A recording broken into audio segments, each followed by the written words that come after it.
Ah, here we go. Okay, people. So we a 50 card. Thank you for by to talk fights, man. Yeah, man. Thank you for having me. Excited to be on here. Thanks for reaching out the invite. Excited to talk fights with you. Yeah, man. Well, this card, man, like it's kind of funny, right? It's a bit like UFC 300. When that card was announced, everyone was just like, "Oh, it's trash. It's not. What is this? We expected more." And it friggin' and I kind of feel the similar thing happened with this card when it got announced. There's a lot of people that's shitting on the lineup, which I don't understand because these I'm so looking forward to these fights. I think every single one. So yeah, let's say go Lopez against Steve Garcia. How you feeling about this one? First, Kev, I love the way that you laid out this card. A lot of people have had some things to say. Maybe it hasn't reached the expectations. There's not 9 title fights on the card. There aren't this slew of, superstars that are happening. But overall, 7 fights, I don't think that we could have asked for, a better set of fights in terms of what we were looking at. So I do feel like in a lot of ways that the card has been more marred by the expectations more so than it has been by the actual makeup of the card. So I do feel like that's important for you to bring up as well. So I thought that was very well done by you. But getting into the fights that are happening, not the things that aren't. Diego Lopes versus Steve Garcia. I mean, can you ask for a better representation of MMA to kick things off on Paramount Plus? I mean, I think it's on CBS as well, which should reach hundreds of millions of people across the U.S. So that should be something worth noted as well. So an American Steve Garcia starting it off on the American network CBS is pretty monumental, pretty special, pretty huge for MMA compared to where we've been behind a paywall and on other streaming services. So important to note as we get into the card, but the American Steve Garcia representing at plus 124 right now on DraftKings Sportsbook against Diego Lopes minus 150 favorite basically. I think this fight is going to be a barn burner. I don't think that it goes over the 1.5 that they're saying, minus 140. I mean, Steve Garcia is an absolute stud finisher. And to be here at this weight division at the size that he is, I mean, I believe he's about my size, 6', 6'1", just has something to fight for as well. He's stated that in the UFC embedded and he's talked a lot about his family. So I really feel like this is a huge fight for him. And Diego Lopes, I mean, what can't you say about the guy? He shows up ready to fight, does his job, makes weight, doesn't cause any commotion other than positivity for the promotion. Diego Lopes is a fighter's fighter. People love him. But, I'm surprised that he's a minus 150 favorite here. I feel like it should be a little slimmer. Maybe it's closer to a pick 'em in my eyes. But, for a lot of reasons, not just because it's Steve Garcia plus 124, but because I just think that he has a great chance to win here against Lopes, who, to his credit, has taken a lot of fights, but also to his credit, has taken a lot of fights. So you can't just take a Yep. lot of damage on the chin over short periods of time and expect to be the same fighter that you were 2-3 years ago or even 2-3 fights ago. So I do think that that's a huge part of it. Steve Garcia, though, huge jump up in competition. I mean, this is not David Onama that he's going up against. It's Diego Lopes. But Onama presented a lot of challenges just like Lopes does. I just think Garcia probably, in my eyes, UFC 6 just came out. I think Garcia has a couple of more ratings points in the right places for Diego Lopes. And so I think I'm going to go with Steve Garcia here at the plus 124. That one, man.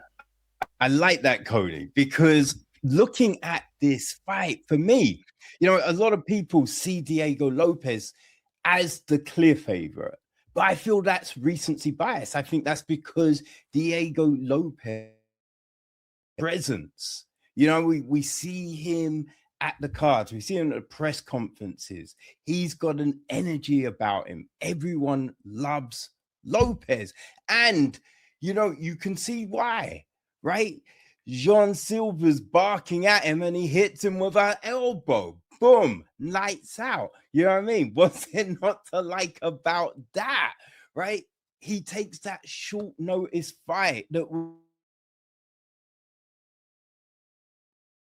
Lopes has put himself in a position where everyone knows his name and everyone loves him. But with that, you then look past opponents like Steve Garcia, who's on a 7-fight win streak, and they haven't been big names necessarily. Now, for the purists, they're names that we know, but not everyone else. But when you look at those people Garcia has beaten, like Onama, like Keita, he beat them well, right? And these aren't cans, but Garcia was just streets ahead in these fights. And I think that's the big thing. For every challenge, he has stepped up to and so I think when you look at Garcia, he doesn't take the damage Lopes takes, right? His fundamentals are.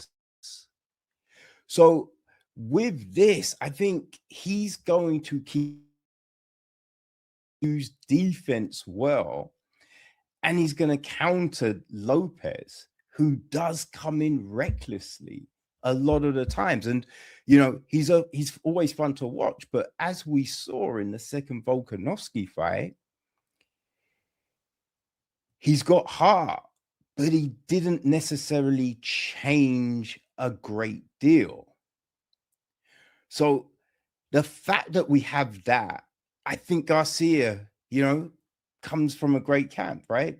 So I think they're going to look at those things and then be ready for everything Lopes has. And I think Garcia will take him by surprise. I'm also taking Garcia for this fight. But I think it's I think this is a great fight. It's a great way to start things off because like this is going to you know what I mean, spark a little flame, and we just stoke that flame, especially when next up we hit those middleweights, right? Bo Nickal against Carl Daukaus.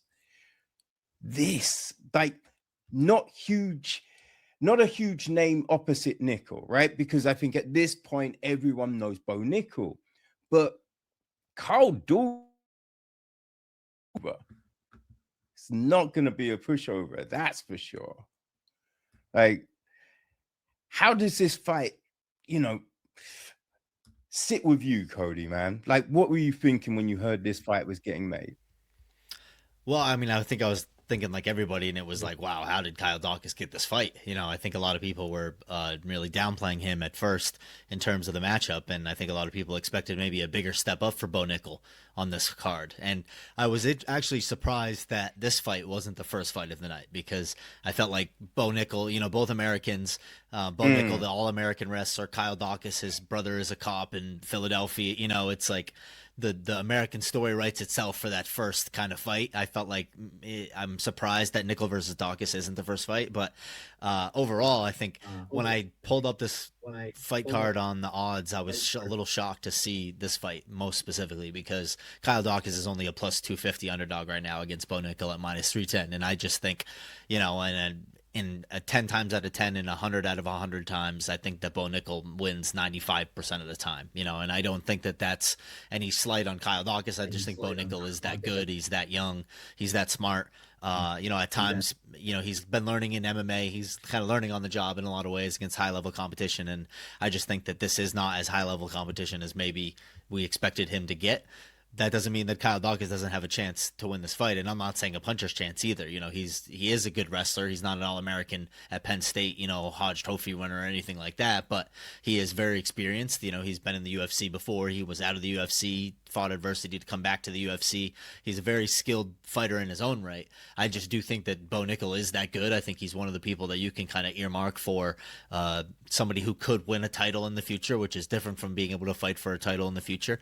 And I think that Bo Nickal here should be minus, you know, 400, minus 450 in terms of value. You know, it's tough to put him into a parlay most of the times, and at minus 310, I think that's a more palatable number to put in there. So I think if you're going to put any money on Bo Nickal, it should probably be by, you know, what is this, over 1.5 minus 160. I love that. You know, this fight could easily be a 2.5 round fight. It could also be a 45-second fight like some other Bo Nickal's other fights. So maybe stay away from that one, as I just talked myself out of it. But overall, I thought Bo Nickal should be a heavier favorite, so I gotta pick him on this fight.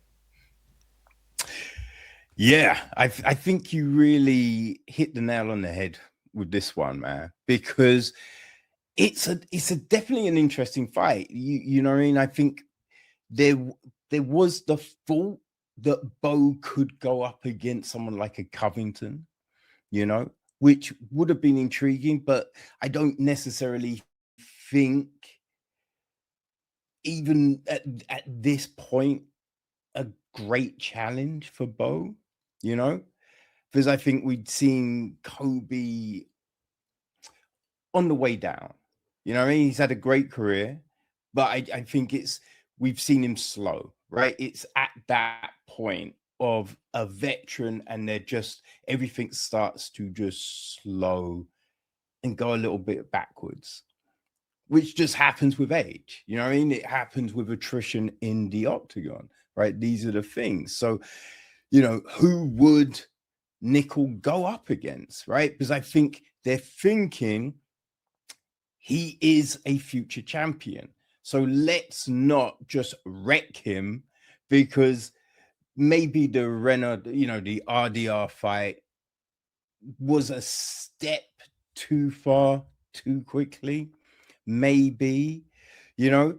So I think you don't want to necessarily throw him up against, a number 4, number 3 kind of opponent. So it's just, I think a lot of people are matched up. So who you go with? And I think Daukaus, he's credible, right? We know he's got tenacity because he got cut, he came back, right?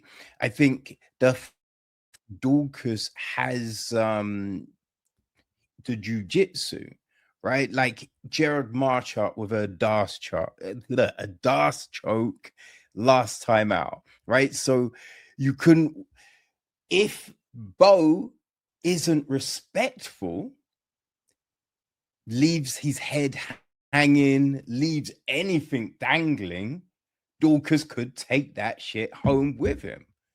You know what I mean? So I think putting Bo up against Daukaus, it's a smart move because like the wrestling isn't, as you said, isn't quite at the level of Bo, but he's got good wrestling. But the real thing is the jujitsu, right? So it's a test because Bo can't be lazy, right? Bo has to still be on point. And I think get past the Daukaus challenge, right? That shows that you're kind of ready for something else, right? Because there's times when top quality fighters in a fight like this will go simple and do things and make it harder, or hey, they get finished, right? So if someone can stay focused, stay on the plan, right, with a fight like this, finish well, they're ready for the next step. And I think that's the big thing. But yeah, you'd be crazy not to go with Bo with this fight. Well, and I'll say, Kev, just to jump in here real quick, you know what this card is really missing is a good old fashioned USA versus Britain fight. And a good fight for that in the middleweight division would have been Christian Leroy Duncan against Bo Nickal. Yeah, that would have been, and a big step up. A much bigger step up in competition. CLD is not to be trifled with. He is a competitor through and through. He's an absolutely insane kickboxer. But that would have been a much more. I think a lot more fans would have reacted more positively to that fight, and that fight would have been, justifiably a lot closer in odds. So, if I'm playing matchmaker, if Bo Nickal gets out of this unscathed, maybe that's the next fight for him. I think jumping into the Whitakers and Adesanyas and Pifers of the world probably isn't the next step for him, but maybe CLD is. That is, boom, that's it. Because CLD, that striking, right? That jab, you know what I mean? That offense, right? The way you can keep it at range, that's definitely a huge test for Nickal because he's striking although as we see it has improved, right? He was knocking people out, leading up to the UFC. He's got knockouts in the UFC, so we know he's got power, but his striking is still a little rudimentary. So going up against someone like CLD, that's a challenge. That's definitely a challenge. And if you get past that, yo, we're off to the races. You know what I mean? So Well, and off I the just top of your see head, that. who's older? Oh, that's right? What? Bo's older, right? No, they're the same age. They're both 30. Oh, So I was surprised by that too. I thought Bo Nickal was younger than CLD, but because CLD has all the, he's 14-2 in MMA, I thought he had all this experience that it meant he must have been older than Bo Nickal. But Bo Nickal spent a lot of time in the collegiate wrestling, trying to get in the Olympics and all those things, I believe. So, but yeah, no, that fight's gonna be a banger. I think you're right. You'd be crazy not to go with somebody like Bo Nickal in that one. yeah. Who? So okay, we'll go both with Nickal. Now, this next one, right? We go back down to the lightweights. Maurício Ruffy against Michael Chandler. Like this fight, I don't think anyone saw this fight happening. You know what I mean? Like when you thought about what was next for Chandler, I didn't know. I didn't think they'd put him against Ruffy. Like, how does this one look for you, man? Well, to me, it looks exactly like what Michael Chandler has been preparing for the last 3.5 years, and that's Conor McGregor. The only problem is that the Maurício Ruffy that's standing across from Michael Chandler is like Conor McGregor, but Conor McGregor at a much younger age, where Michael Chandler, unfortunately, Yes. I just do not see this fight going well for him, especially after the face-offs today really was like a big tell, not a big tell for me, but looking at the size of them and looking at how good Ruffy looked, pre-weight cut, Chandler still looked a little like sucked out, and either that means that Ruffy is, running a little heavy, or he's got the weight cut figured out, or where maybe he doesn't carry that much weight, in terms of around his face to be lost. But he looked massive compared to Chandler. His hands looked huge, and I just think they're sending Chandler out to slaughter here against this guy, and I just think it's not a denigration on Chandler at all. He's a I would say a legendary MMA fighter in terms of the bouts that he's been in with Eddie Alvarez, the Bellator titles that he's won, all these fights that he's had with Pitbull, coming over to the UFC, having entertaining fight after entertaining fight, just every single time out. And this fight is going to be entertaining. I just think it's going to be for all the wrong reasons against the Maurício Ruffy, who brings everything to the table. He is athletic, tall, rangy. To quote Conor McGregor, tall, long, rangy as a motherfucker. I just think that he brings everything to the table, and he's got that swag to him. He's not going to be intimidated by this moment at all. That's something that we haven't really discussed at all. Is just how big of a moment it's going to be. That's something that maybe Bo Nickal is going to feel a lot. Because of his pride for the America and the prior fight we just talked about. But Michael Chandler, I don't think he's going to be fazed by the moment as well. But I don't think that Maurício Ruffy is as either. I think he brings everything to the cage that you could ask for in a fighter. I think he's somebody that you can earmark to be a potential UFC champion in the future, depending on who holds that belt. I think if he has to face an Ilia Topuria down the line in some type of a division, I think that's a very hard matchup for anybody. But to me, this is an obvious Ruffy play, not only Ruffy, but I think Ruffy by KO.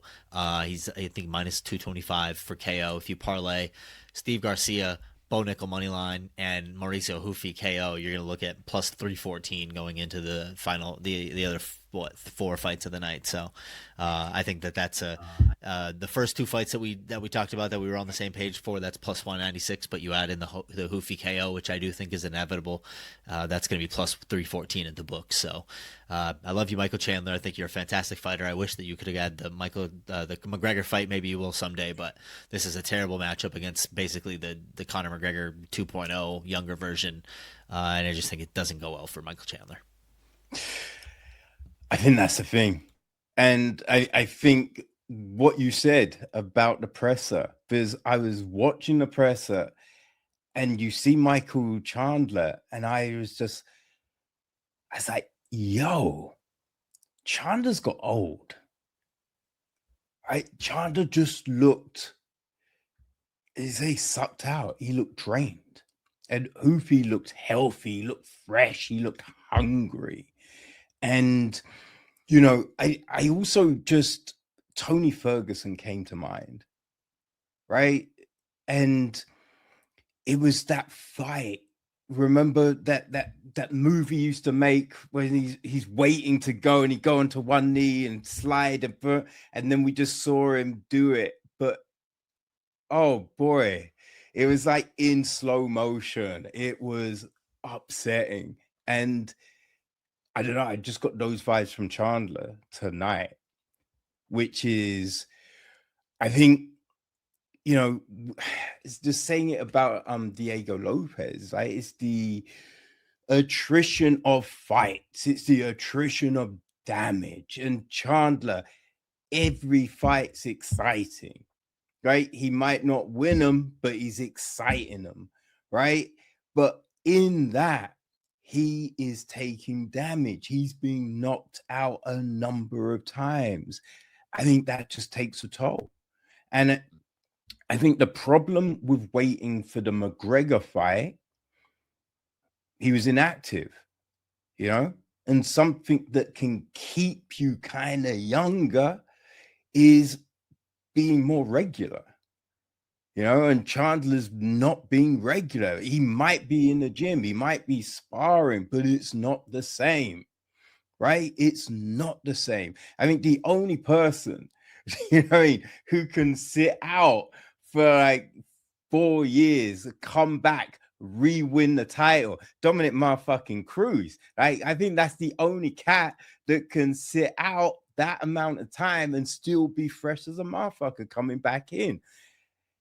And because of that, like Chandler, I don't think this is the fight, right? You say you can't not love Chandler the way he brings it every single time, right? But after seeing what Ruffy did to King Green, Jesus Christ, right? And Green and Chandler are a kind of that era, right? But I feel Green is the smarter defensive fighter. So if he can get sparked like that, right? And you think Chandler, he is all pressure, all speed, right? So he's going to come forward, and in coming forward, Hoof is going to go, oh, Jesus Christ, it's my birthday. There's a target. There's a target. There's a target. Which one shall I destroy? And that's the problem with this. And it's like, I don't want to see Michael Chandler sparked out on the canvas. You know what I mean? Like Chandler just seems like a nice dude, right? When you see him on the unbedded and everything like that, he seems like a nice dude, a family man. You don't want to see him sparked out, but I fear that's what's going to happen Saturday night, Sunday night. And that's a shame. Tough to catch yourself on that one. But yeah, I mean, Chandler hasn't had his hand raised in 4 years. Last time he had his hand raised was against Tony Ferguson, that amazing front head kick knockout in May 7th of 2022. So, you know, put that into perspective. 4 years. He's went to college and came back and hasn't had a fight won. So I think that's important to think about in terms of confidence. You know, at some point, a rut becomes a gutter, you know, or a rut becomes a moat. And it's not just a rut that you can get out of. So I think in a lot of ways, you know, since the Ferguson fight, he's fought Poirier, he waited 2 years, he fought Oliveira, he fought Paddy Pimblett, you know, both probably pretty bad matchups for him at this point in his career. He's 40 years old right now. He probably, not that he sat out a lot of his prime, it was more that a lot of his prime was spent in Bellator in the years prior, but I agree with you. I don't like to see any fighter take any unnecessary damage, and he's the type of fighter who honestly, you hate to say this about anybody, but he might be the kind of guy who stays around a fight or two too late as opposed to too early, just because he's in love with fighting, and I think he's a fighter to his core, and I think those fights are out there for him. He's a popular fighter, but I don't see this matchup going well, for Ruffy. I think Chandler's much more akin. Right now he's ranked number 13 in the world. Beneil Dariush is 14. I think that's a much closer comp to Michael Chandler rather than a number 9 ranked Maurício Ruffy, who's ranked up there. Ruffy's 9, Moicano's 8, Hooker's 8. Moicano is tied with him at 9, Hooker's 8, Gamrot's 7, Pimblett's 6. I mean, I'd put Ruffy in there against Pimblett, BSD, who's above him right now, any day of the week. So I just think it's a crazy mismatch, but I'm happy for Chandler to get his flowers. I think him, being seen by what they're saying is going to be over 1 billion people, is rightfully so. He's a great role model for MMA. He's the guy who does everything right. He's a great person at the end of the day. So yeah, you hate to pick against a guy like that, but you also can't really pick against Maurício Ruffy in the spot. No. And when you look at what Ruffy did with Fiziev, striker, a solid striker. You know what I mean? He also has a come forward style, and so at this point, I can't see Chandler being able to deal with Ruffy, and it's a shame because I think if Chandler back in the day had this fight, it would be far more competitive. But I think what it is, you give Chandler a chance to fight on the White House because of the McGregor situation. You know what I mean? Because he got screwed over, right? He got screwed over because Conor was being Conor. And, yes, I would say Chandler should have taken another fight, right? But you could see why he thought, I'll just wait, right? It won't be that long. And then, it got longer and longer. And granted, some of that, because I think a lot of people forget, Conor got knocked off his bike while rehabbing, which then caused more damage. So I think there were some things that were out of control. But yeah, Chandler got screwed. So I think a way to say thank you is you put him on this card. But you then put him on his card against Maurício Ruffy, and I'd just say you don't have to thank me, yo. You know what I mean? You don't have to thank me if that's what it is. Yeah. But we'll take a card next time. Yeah, exactly. Just send me a cinema voucher and I'm golden. But boy, I think this fight will give us a good idea of where Ruffy could go. You know what I mean? Depending on how he deals, go, okay, I think the ceiling on Ruffy is this. So I think this will be interesting. But yeah, it is Maurício Ruffy for the win for sure.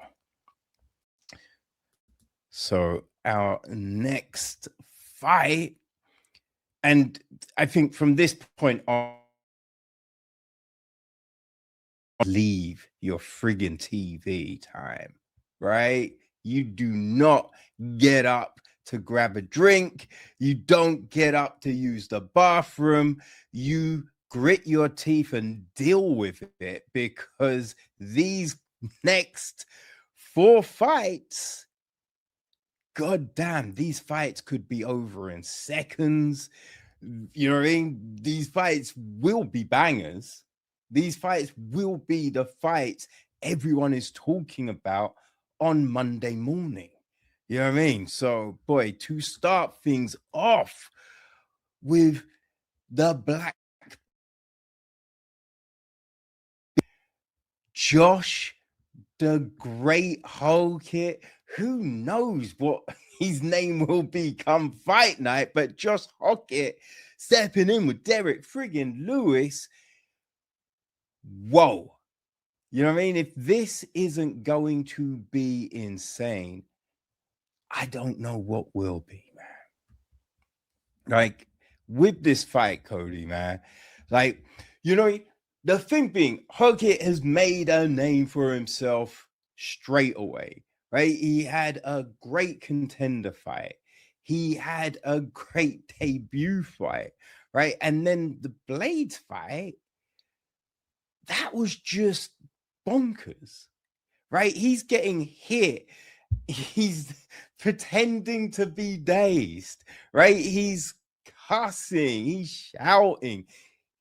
He just went from people being like, could be interesting, to I want to see his next fight, right? That's what Hokit has done. Now, in the meantime, he has then made people wonder about his sanity with his antics at press conferences, but everyone's talking about Josh Hokit, and that's great. That's great, right? It ups your level. It ups, you know what I mean? The possibility of getting booked high in cards and all of these kind of things. But is he ready for this kind of spotlight? Right? We've seen many people scream for this thing. And once the light comes on you, you melt quicker than the evil witch with a bucket of water. You know what I mean? So it's just, can Hokit survive this? And I'm intrigued because against Curtis Blades, he was very hittable. He was very fucking hittable. And Blades has knocked people out for sure, right? When you're at heavyweight, like, you know, everyone's going to knock someone out, right? But I think it's very clear to say that Curtis Blades does not have the same death touch as Derrick Lewis. You know, so if you are that hittable against Blades, and watching his other fights, right? It's you wouldn't say, even the fights before the UFC in LFA, right? You wouldn't say, oh, his defense is superb, right? You would never say that about Josh Hokit, which means he's going to get touched, right? And I don't know. I mean, I don't know, Cody. I think if there's someone I don't want to be touched by, it's definitely Derrick Lewis. Now, I'd also say Jimmy Savile if I was a little kid, but definitely not Derrick Lewis, because he's probably gonna turn your lights out, right? And I think on Sunday, I nearly said it, right? I caught myself mid-thought, right? On Sunday night, I think Derrick Lewis is gonna be having some fun with his wife later on in the evening, because I think he's gonna knock out Josh Hokit. Bold prediction on the plus 320 Derrick Lewis there by Kev Scott. But it's hard to put money on this fight, honestly. I was looking at it. I'm trying to think either way of where I would lie, but to me this is like such a stay away fight, but it's a stay tuned fight, you know, because as you said, this is one of those fights where something's bound to happen, something crazy. You know, this is I feel like in name this is a big step up, you know, for Josh Hokit in terms of the division. You know, Derrick Lewis is obviously a legend of the division. He fought for the title. I was there at DC versus Lewis at MSG way back when. And this just is not that Derrick Lewis. It's just not the Derrick Lewis who was contending for titles. This is a different Derrick Lewis. To me, Curtis Blades lies higher in the pecking order than Derrick Lewis. And so that's where I feel like that, you know, recklessness that I think that Hokit had in the Blades fight, it's probably not going to be there, I think, in the Lewis fight. I think he's smart enough not to play that same game, but I do think that the games that he's playing outside of the octagon are ones that aren't going to be played inside the octagon. I think the mask comes off for Josh Hokit. We saw that in the Blades fight, even though he was clowning around at times. But, you know, this is a fight, as you said, you got to mind your P's and Q's or else Derrick Lewis is going to put you on your back. So To me, it's a complete stay away fight, but it's a stay tuned fight. So you got to stay locked to your couch to watch the finish for this one. But it's hard not to go with Hokit because of all his athleticism. You know, like I said, he plays games outside the octagon, but it's like, who is this guy? You know, he comes in, he fights these crazy fights. He's got this character. He once wrestled Bo Nickal in collegiate wrestling. You know, he's got a huge athletic background. He played football for the 49ers, I believe. You know, he's got this hugely athletic background like a lot of people don't have that come into MMA, especially in the heavyweight division. And True.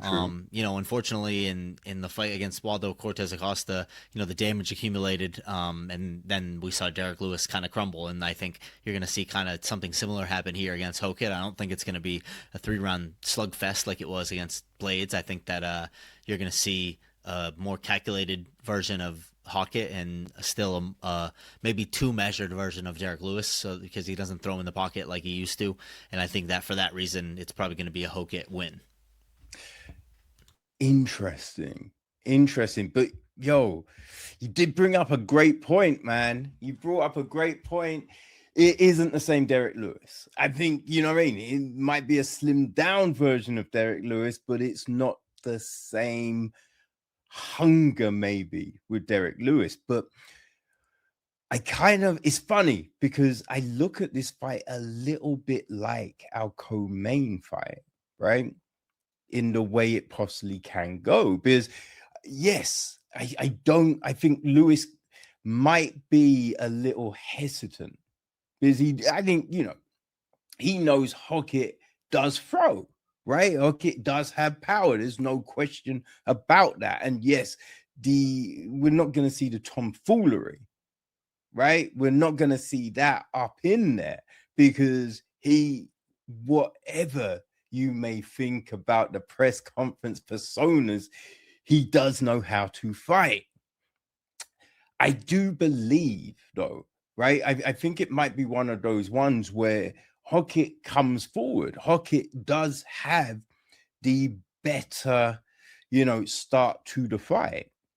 But I think he's also going to be a little bit wary of Lewis's power. So he doesn't want to throw himself in recklessly. But I think possibly, right, there may be a point where he opens up and he gets a little bit cocky. He gets a little bit brash. And at that moment, we're going to see Lewis uncork something and get the come from behind win. Because, yeah, I don't think in this fight, Lewis is going to dominate. So I think we're going to see some craziness with Lewis just pulling it out. Not quite a Volkov situation. You know what I mean? I think it won't go 3 rounds for sure. I'd be surprised it going out of the first, to be honest with you. But yeah, I think, you know, it could be closing stages of the first. Hokit starts to turn it on and bang, he gets beasts. So I think that could be an outcome. But when it comes to the heavyweights, who the fuck knows? You know, so oh man, like it's gonna be fun. That's the only thing I can say about that fight. It's going to be fun. But the one that I think a fight that has me extremely intrigued is our next one, our bantamweight clash, right? We got Sean O'Malley against Aiemann Zahabi. And this fight, it's very intriguing, right? Because O'Malley has definitely fought the higher quality of opposition. You know what I mean? I think that's fair to say. I think O'Malley has dealt with that spotlight, right? He has had people talking about him, right? Just ever since the Contender Series, you know? So he's learned how to his Aimann's coming out party, right? Like, you know, the last few fights, he's on a 7-fight win streak. you know, and he's 8-2 in the UFC, which does feel kind of crazy, you know. And I think partly is because of all the injuries early on, right? He wasn't fighting that often at the beginning of his career. But he's definitely made up for it on this latter half. But, you know, we've seen him against Marlon Cheeto Vera last time out, right? October last year. Jose Aldo before that. And I think both of those fights were close fights, right? And there's a lot of people that think Aldo won, that think Vera won. And I think with that, past what Zahabi does bring, you know, to this fight, right? The challenge he does pose for O'Malley, because it's definitely a challenge, you know, like when your brother is Fahas Zahabi, you know what I mean? You can't not be frigging good, you know what I mean? So it's just like the fundamentals are there for Zahabi, right? He's not, I wouldn't say he's reckless. I think he's had reckless moments. You know what I mean? Like when he got caught with the spinning. But I think we have seen him be more precise, right? More on point since those moments, right? And he's been that in these last few fights. You know, he's been very, you know, compact in his thinking, right? Himself in bad positions. You know, sometimes you might say he's not throwing enough, you know, but I think once when his brother urges him, he does listen, right? I think that's a good thing that we do see from Aiemann. But he definitely poses a challenge. And I think if O'Malley, you know, comes in just a little bit dismissive, that's going to be a mistake. You know what I mean? I think that's definitely going to be a mistake. And you do wonder, is this the same old Sean? Right? Is this the O'Malley that was just doing his thing, right? That was just putting on shows, right? That was winning the belt off Sterling.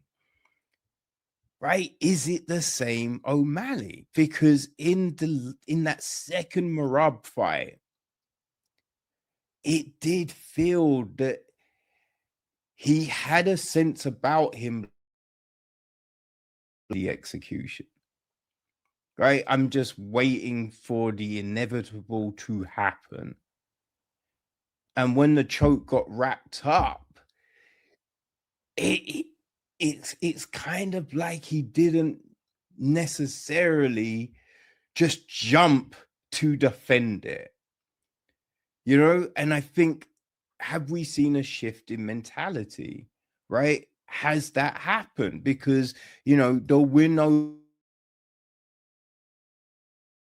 but was it enough for you to go, this is a new O'Malley? You know, I don't know if it was. And that's what makes this fight feel a lot closer than it definitely would have been before those Marab fights, right? If we were seeing the O'Malley from then, you would go, man, this is O'Malley all day, every day. But I don't think you can make that same bold prediction, you know, with this one. And I've been back and forth with it. I have thought about, yo, can Zahabi, you know what I mean, pull something off? Can Zahabi implement his game, right? Can he stifle O'Malley? I think he can, but the problem is O'Malley is a sniper. And I think, you know what I mean? We've seen, you know, people get sniped in the capital. And I think Sean O'Malley might do that on Sunday. I think Sean O'Malley, I don't know if he's the same old Sean, right? I don't think it is, but I think this is an occasion. And, he tried to be a little dismissive, right? He tried to be a little nonchalant at the presser, but I think this is such a big thing for O'Malley to be fighting at the White House. I think he's going to want to put on a show. He's wanting to get the Sugar Show back on syndication. And I think we are going to see a highlight performance from Sean. Well, I like how you broke that down, because I do think that this is one of those fights where when it first came out, I just had a vision in my head of everyone being completely upset in the crowd because Aiemann Zahabi wins a 3-round decision.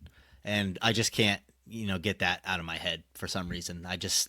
For some reason, I just see, like you described, especially Aiemann made a comment today in the press conference.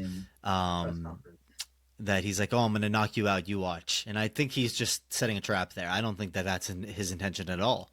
I think that his intention is to go in there and try and marob him, or, yawn him, and, play the trip game, play the smothering game, play the limit the size of the cage against him game.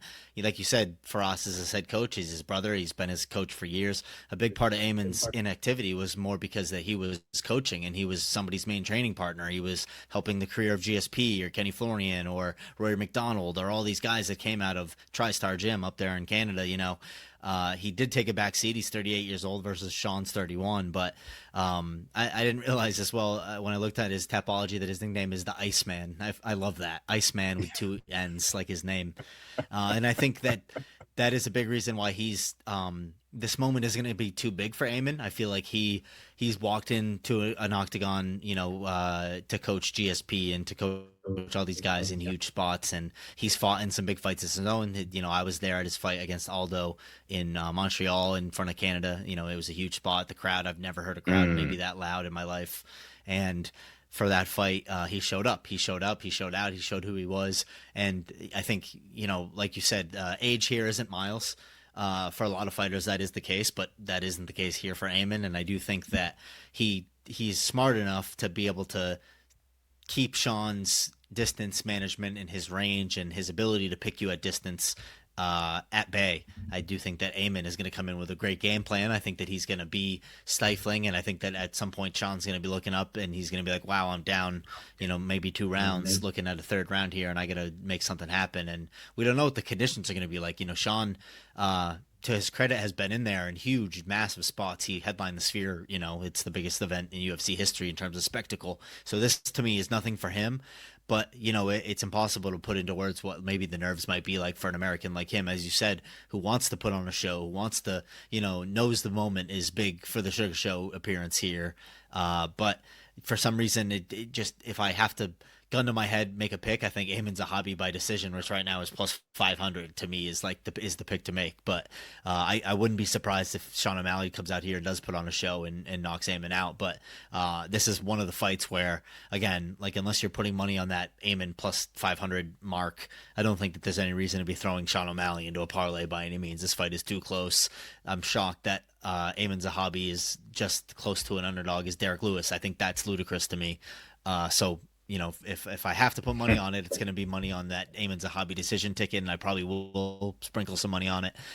Candidly, I have met Aiemann before. He's an awesome guy. I met him with Aaron Bronstetter in Vegas before. So actually, multiple times I've met him, and I believe in New York I met him as well, maybe New Jersey. But Aimann's a great guy, so I don't want that also to cloud my judgment. But I do think analytically, the fight is going to go one of 2 ways. It's either I don't think Zahabi is knocking O'Malley out, and I don't think that it's getting to a decision with O'Malley winning. I think that if it gets to a decision, it's because Zahabi implemented his game plan, wrestled, grappled, won his way in a grueling 3-round fight.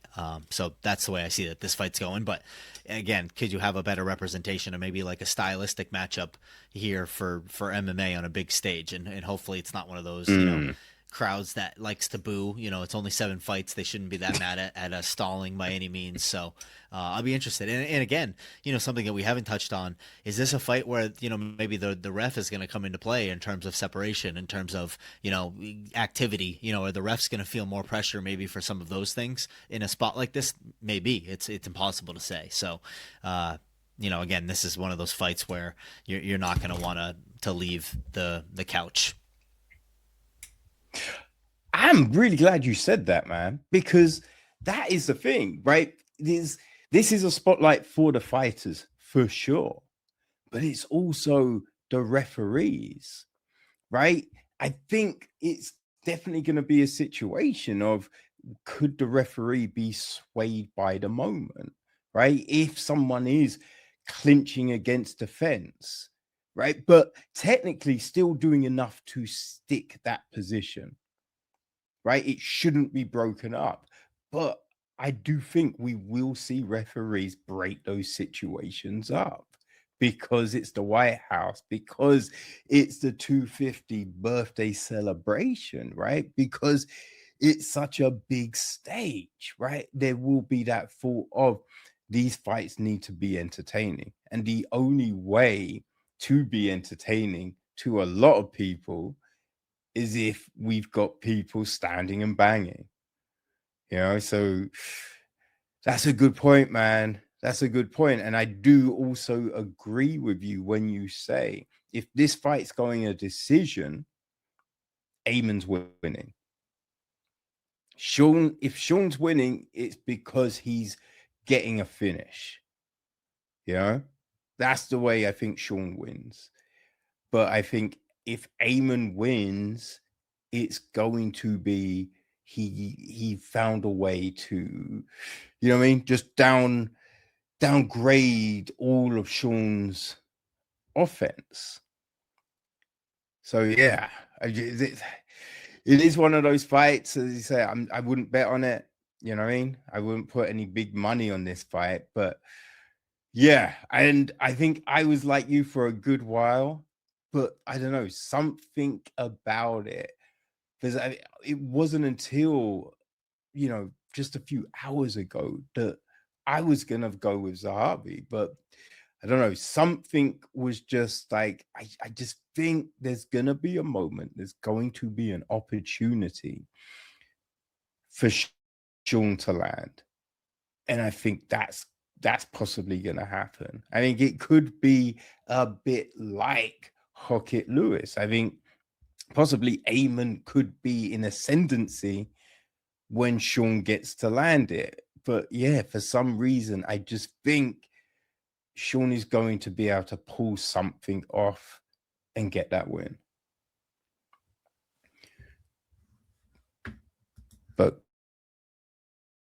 man, it's just,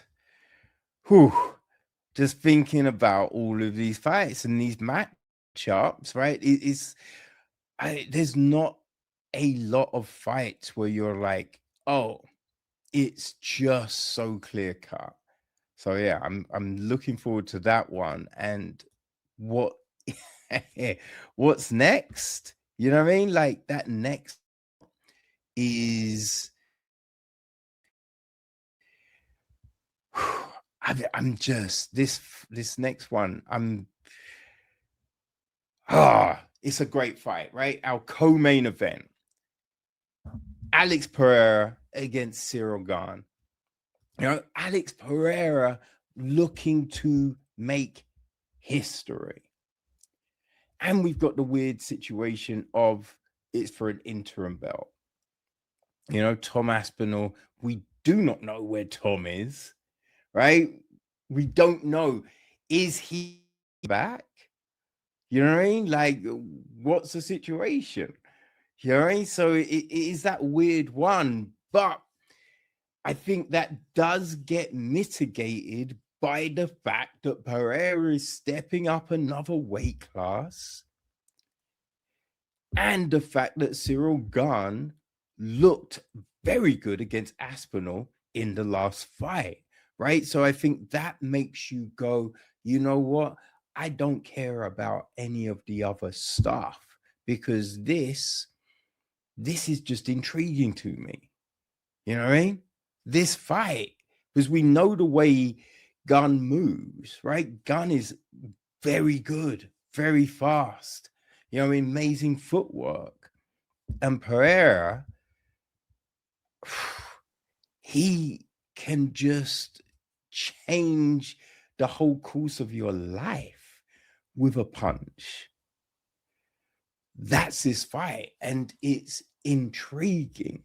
You know, I'm looking at this one and I'm thinking, can Pereira deal with Gun's speed?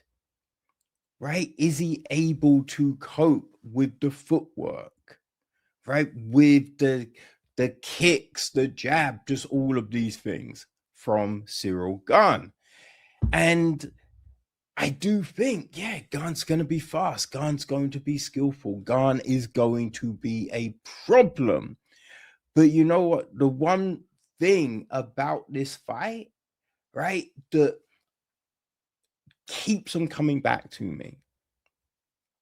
Ciryl Gane, however good he is, his fight IQ is the thing that has let him down over and over again, right? And it's funny, I was listening to Unfiltered this week, and he was talking about the fact that he's got a oh my days, a sports psychologist, right? He's got a motivation coach, and he's had a motivation coach, he said, ever since he started MMA. That is very worrying to me. You know what I mean? That I'm kind of like hearing that noise. I'm a bit like, Ciryl, you need to get a new coach, right? Because I think potential to him, but the thing that we have seen stop Ciryl Gane from rising to the heights that he could, that is his fight IQ. You know, against Ngannou, he goes, why would you do that? Like, why would you?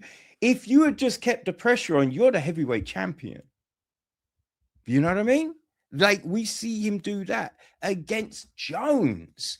He just doesn't see the threat.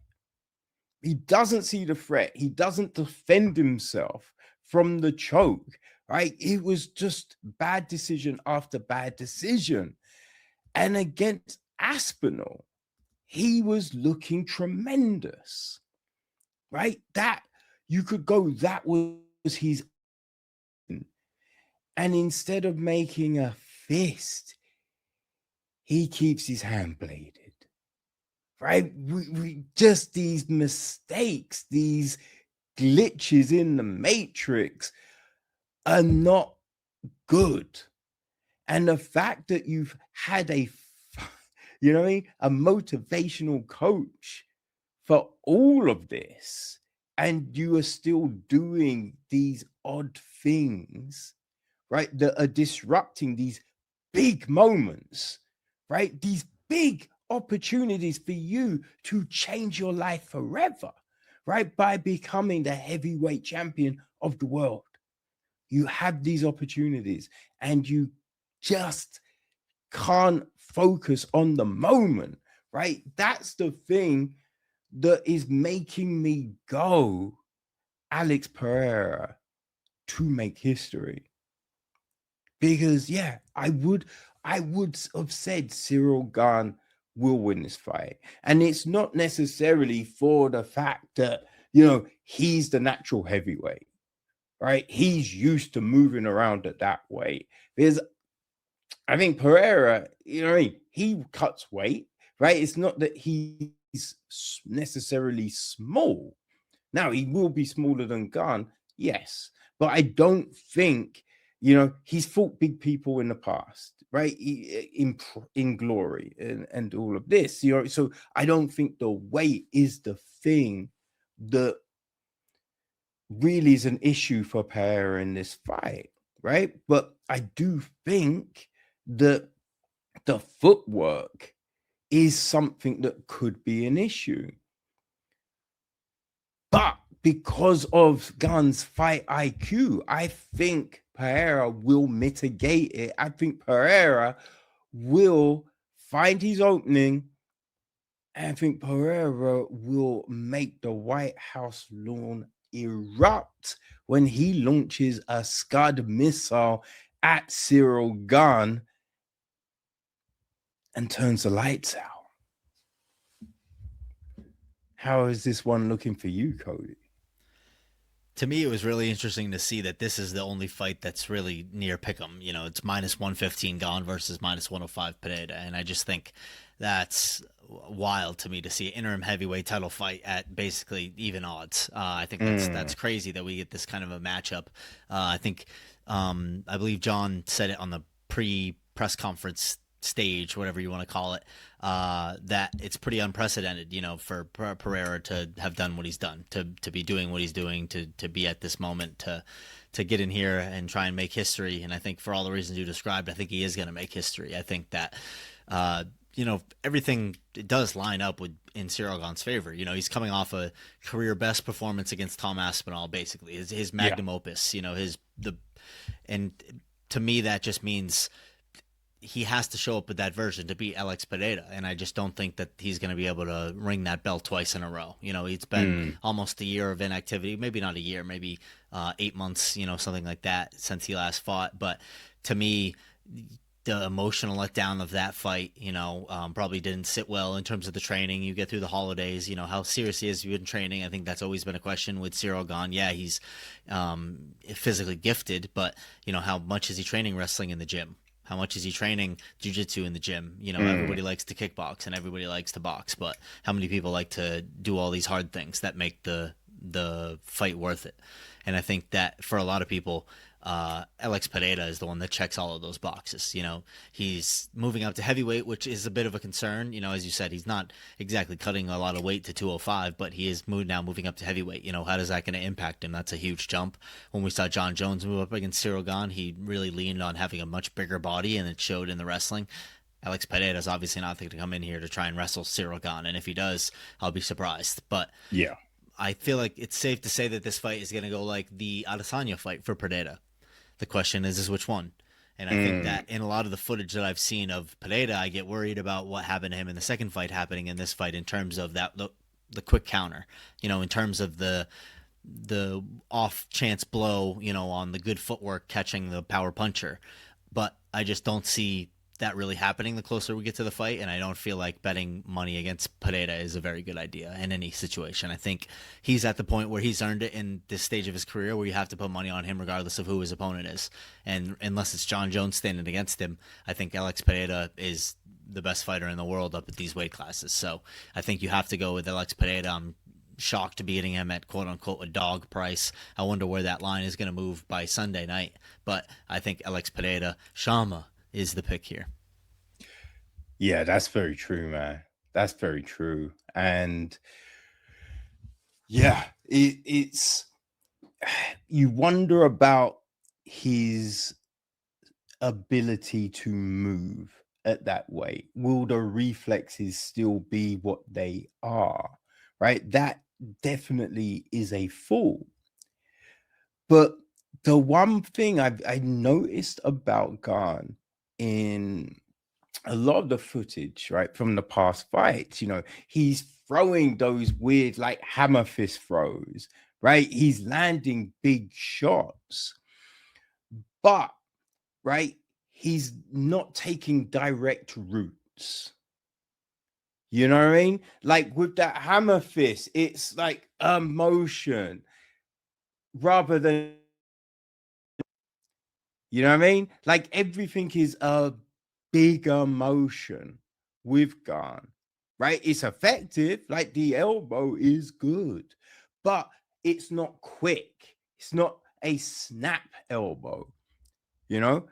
So I think in those moments, that's when Alex has the opportunity to land just that killer blow, right? That decapitation. I think that's when we will see it happen, in those moments when Gane just goes around rather than direct. I think that is what's going to cause the issue.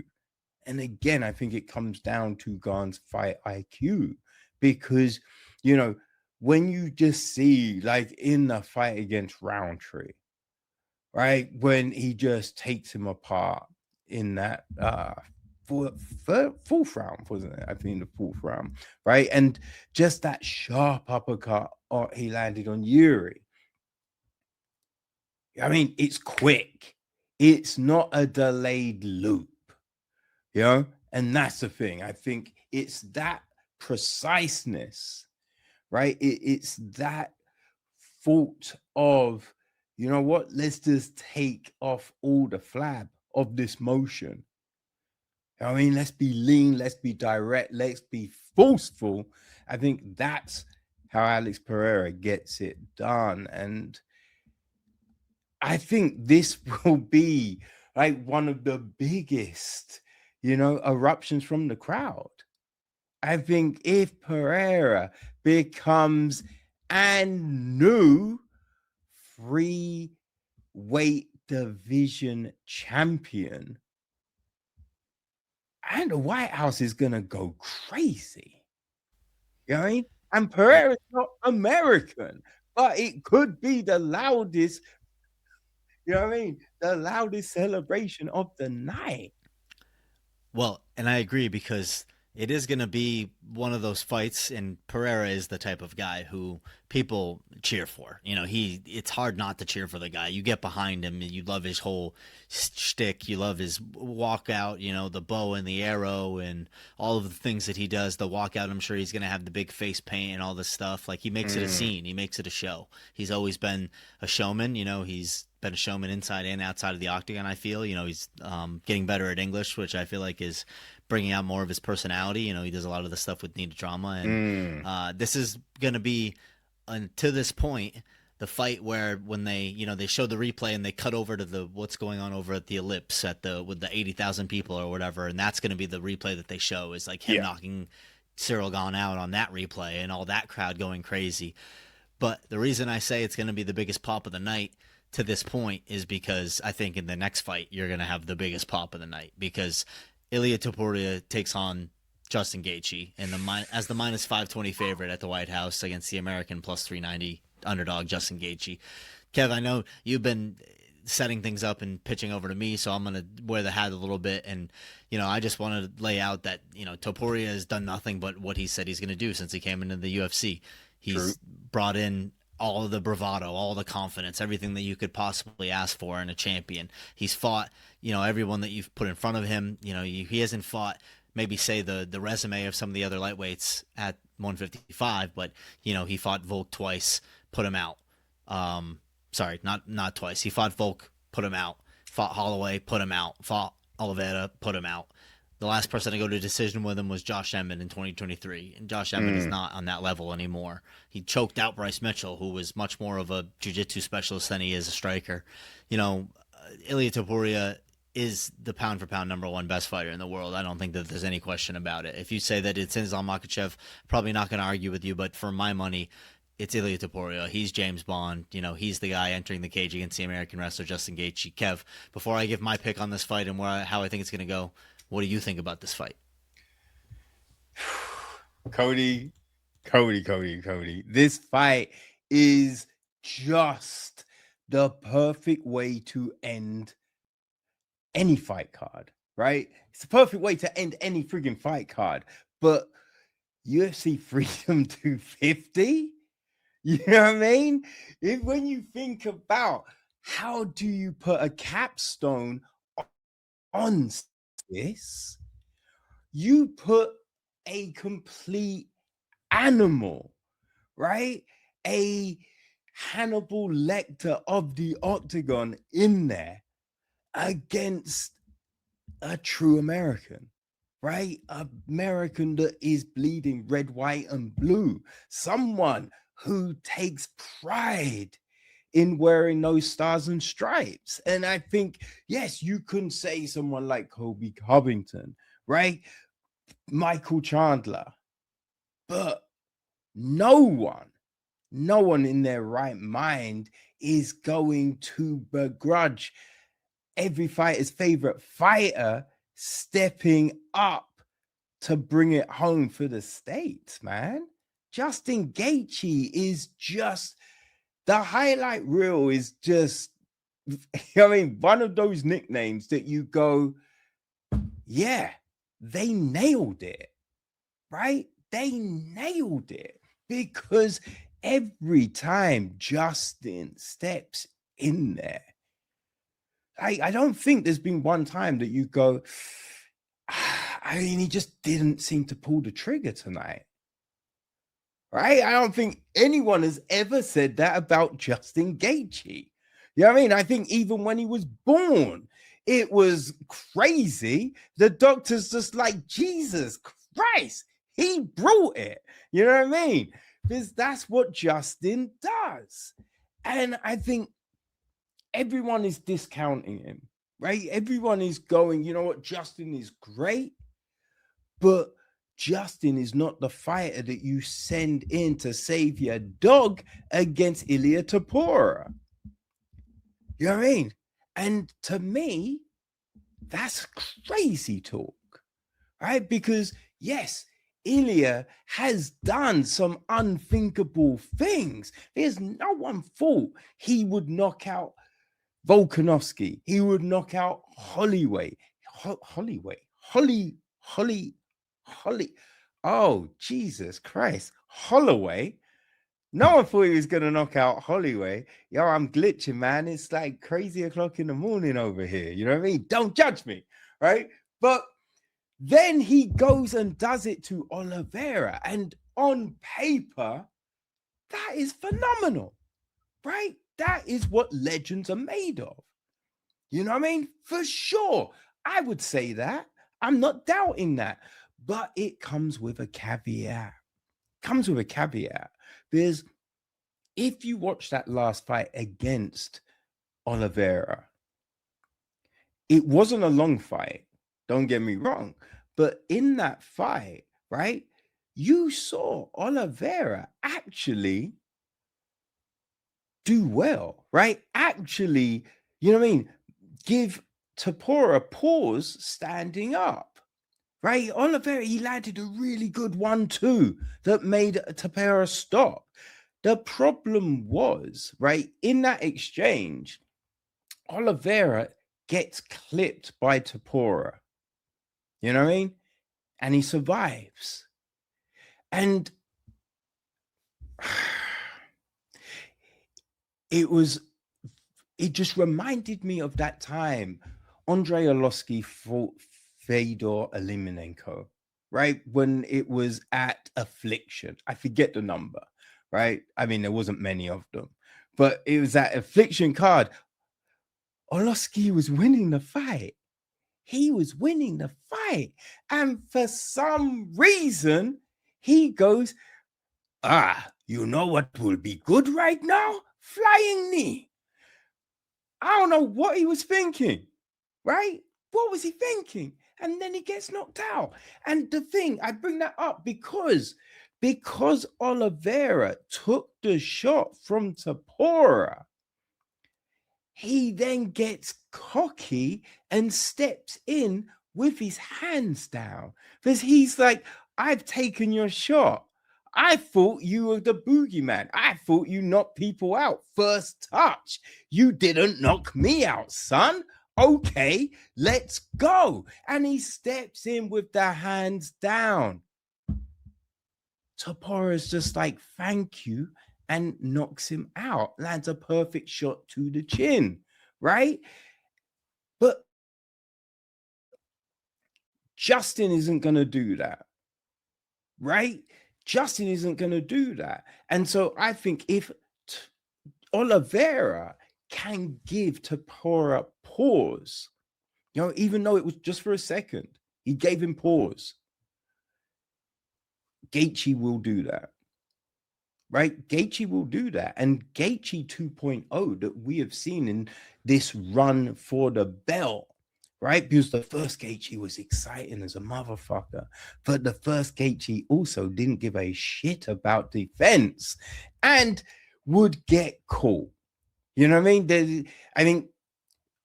John said it last week, I think it was, that Gaethje could, he's lost fights he should have won. You know what I mean? He's lost fight. And that was because it was just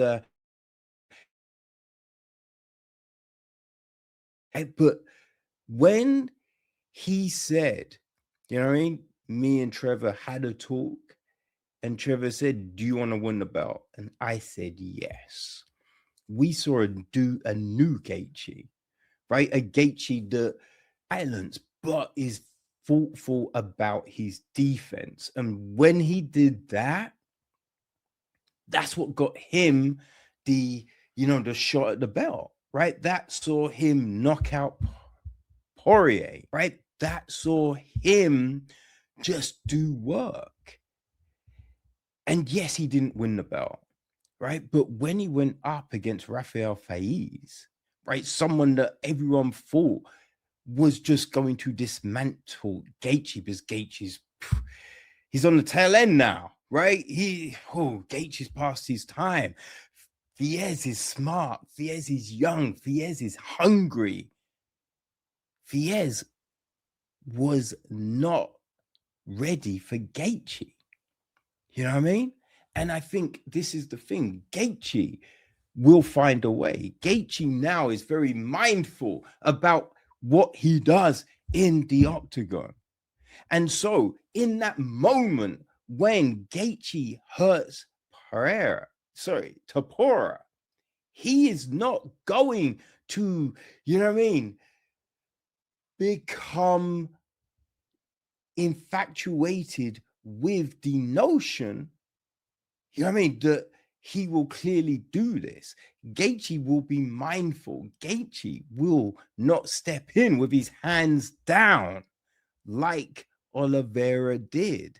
So when I'm thinking about this fight, this is a steep challenge. This is a tough one because, yes, Gaethje is the older fighter, right? Gaethje, when you think about how many more fights does he have left in him, it's not going to be over 5 fights. You know what I mean? It's probably not going to be over 3 fights. Like Gaethje is, you know what I mean? He's at the tail end. He's at the tail end, but no one's told Gaethje that yet. Right? And Gaethje wants this belt. Gaethje wants this belt for him. He wants this belt for his family. He wants this belt for the US motherfucking A. And on Sunday night, people, when everyone sees Topuria walk in and starts proclaiming him to be the best that ever was, the best there ever is, the best there ever will be, Justin Gaethje is going to be looking back and saying, not on this day, son. On Sunday night, Justin Gaethje achieves the dream. Justin Gaethje gets to sit on the pinnacle. Justin Gaethje and no lightweight champion of the world. Bold prediction. Bold prediction. Plus 390 the dog price there on Gaethje, which is just crazy. And if that happens, he's a superstar, right? Like he's on every American news show the next day. He's on Good Morning America. He's going to Disney World. You know, they're doing a parade. All these things. He's on the Weetos box, man. You know what I mean? Everything. He's on everything. Oreos, Coca-Cola, he becomes the all-American boy, right? He becomes Trump's best friend. He's not one of Khabib's losses anymore. He's the American lightweight champion from UFC Freedom Fights 250. But I don't see it going that way at all. And in fact, I think this has nothing to do with Justin Gaethje. It has everything to do with Ilia Topuria and how good he is. I do just genuinely feel like he is the next evolution of MMA. He is that next evolution of fighter. He reminds me a lot of like a Ryan Garcia / Lomachenko type striker, where he's just able to hit you with 4 or 5 punches in a combination before you even know it hit him. And to me, the Max Holloway footwork, the Max Holloway ability, the fight IQ, all of these things are so much better than Gaethje, and Topuria pricked it apart like it was nothing. And I just think, yes, you can't really do MMA math, but if MMA math works out, it's really in Topuria's favor in a lot of ways. And I just feel like, especially with the motivation side of it, I just feel like Topuria is such a cool operator that it doesn't really matter in terms of how he's going to feel about it. I feel the same for Justin. I feel like he's very emotionless as well, but I just think Topuria is him. He is the next evolution of MMA. He is the biggest superstar that we have in the sport. He's the closest thing since Conor McGregor that we've ever had. And I think that he gets it done in spectacular fashion in the lightweight title bout here at UFC Freedom Fights 250. You know what, Cody? I would love to be able to say, you know what, Cody, you are completely wrong. But what you say makes sense, right? What you say definitely could happen. What you say is very true. Ilia Topuria is the template, right? Ilia Topuria is the fighter. Little kids go, I want to train like him. I want to be able to do that. I want to have that jiu-jitsu, that striking, that footwork, right? He is that person.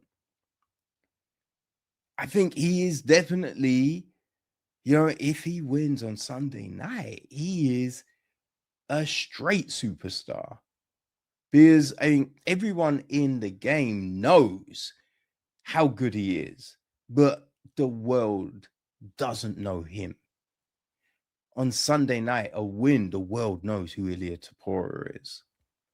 Yeah, right? well, and I think top to bottom, stars will be made Sunday night. For sure. It's hard to say what side it'll be or who exactly it will be the biggest, but stars will be made. Careers will be changed, lives will be changed, trajectories will be changed Sunday night. And I think that that's really all you can ask for out of an MMA card, right? Like, we discussed it off the top. Everyone wants to either make it political or, discuss how it's a President Trump thing or a sports washing thing, or they just want to say it's some spectacle and yada, yada, yada. But at the end of the day, our sport doesn't have many moments these days that are that consequential or influential. Maybe once in a blue moon, we get them, but this is one of them. This is a time where our sport is primed, to take a leap. I don't know about you, but a lot of people in casual life have come up to me and been like, "Oh, are you excited for the card?" My grandfather can't stop talking about it. It's the only thing they're talking about on CNN and Fox News and all that. So right, left, center, black, white, Puerto Rican, Asian, American, British, Japanese, Brazilian, I think wherever you reside in the world, you're probably going to be watching this fight card in terms of interest is concerned. So I think that we're blessed, to love a sport from an early stage that is primed, to kind of take off. And unfortunately, that does mean that maybe we have to deal with some casuals along the way. But, happy to talk to a hardcore like yourself, Kev. I really, really appreciate the opportunity talking about these just friggin' awesome fights with you. I think that these fights, it's pretty late here in America, but I'm not going to complain about that for how late it is there. But it's going to be hard to sleep tonight thinking about how excited I am for the card that is on Sunday night. Yeah, that is a thing, man. That is a thing. It's just like when you look at this card, when you look at the magnitude of the event, like you just cannot not get excited about it, right? And the fact that I thought the fights were happening tomorrow, or I should say later today, makes it even harder trying to sleep, because it's just like you thought it was just about to happen, but it's just a day away now. It's just a day away. And when you think about a celebration, right? A celebration for 250 years, what other thing would you do? You know what I mean? What else would you do for this, right? Because when you think about the history, right, it's a fight that birthed the country. You know what I mean? It's a fight that birthed the independence, right? The independence was not handed to you on a blanket, right? With a picnic attached. That's not how this shit got started, right? It was fisticuffs on the motherfucking lawn, right? That's what it was. So, how do you celebrate it? Fisticuffs on the motherfucking lawn. You know what I mean? And that's what's happening. And when people were saying, right, that, you know, this fight card's better and that fight card's better, and who's gonna want to watch that? I think Monday morning, the numbers are going to be insane. Because when it comes to fighting, people don't necessarily give a fuck where someone's from, right? They go, has this person got skills? You know, when someone could barely speak the, you know, the English language, but could hypnotize a crowd with one word, that I don't know if anyone even knows what it means, right? If a Brazilian just has to say Shama and everyone goes insane, what does that tell you about this sport, right? It tells you borders do not matter, right? Language does not matter. The only thing that matters is, does this person bring it? You know what I mean? Whether it's knockouts, whether it's submissions, whether it is just forward momentum, do they bring it? Right? And when you look at a card like this, everyone brings it. Everyone brings it, right? So you can have your favorites, you can have the person who you really want to win. But at the end of the day, whoever gets a hand raised, you will know you saw a fight, right? You will know after these 7 that you had one of the funnest motherfucking nights of your life watching sport. You know what I mean? Yo, Freedom 250. This is the motherfucking shit. This is the thing that, man, I have been looking forward to. Capstone by 2 title fights, and 2 fights that will have the winner becoming a stratospheric presence in the game. Someone who everyone will know, who people will be wearing their face on t-shirts, right? Badges. People will go to the gym the next day and say, teach me what they do.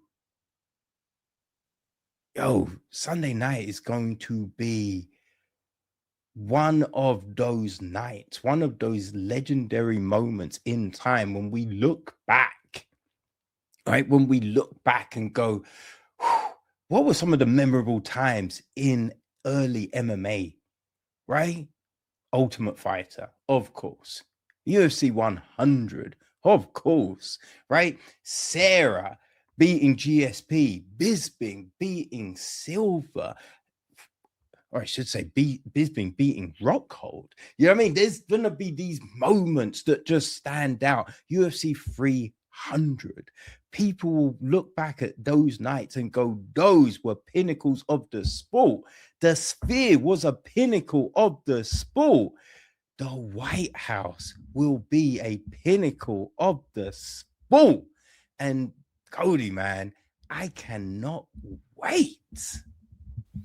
Huge, man. Huge moment. And if this card is half as fun as the time that I've had talking about the fights with you, man, then it's going to be an absolute banger. So, really just can't wait. And I wish that I could sleep through tomorrow to get to it. But we're going to wait an extra day, as we keep getting rudely reminded. But man, I'm excited. I'm excited to see where these lines move. I think we're going to see a lot of money coming in. So it'll be interesting to see, where these fights end up, come Sunday night. Oh, for sure. Though some of those lines are gonna be vastly different come Sunday. Like, which one do you think? If you can just pick one, right? Which line do you think will have the most movement? I mean, I think you're going to see Pereira probably flip to being the favorite, but I think the most movement's going to be a ton of money coming in on the Hokit side. I think Hokit's going to be like an overwhelming favorite, come Sunday night. Yeah, I think that definitely could be true. That definitely could be true. After this presser, people are just gonna be like, "Who is Josh Hokit? What the hell is going on with Josh Hokit?" And I did pick Lewis to win, but Lewis didn't come back with any zingers, right? It's not like Lewis shut him down. You know what I'm saying? So it's just like, man, this is going to be a banger of a fight. It's going to be a banger of a fight, and a fight that does not last very long. But boy, a win for Hokit is going to be insane, right? A win for Lewis, he's right. It will move him back into title contention, right?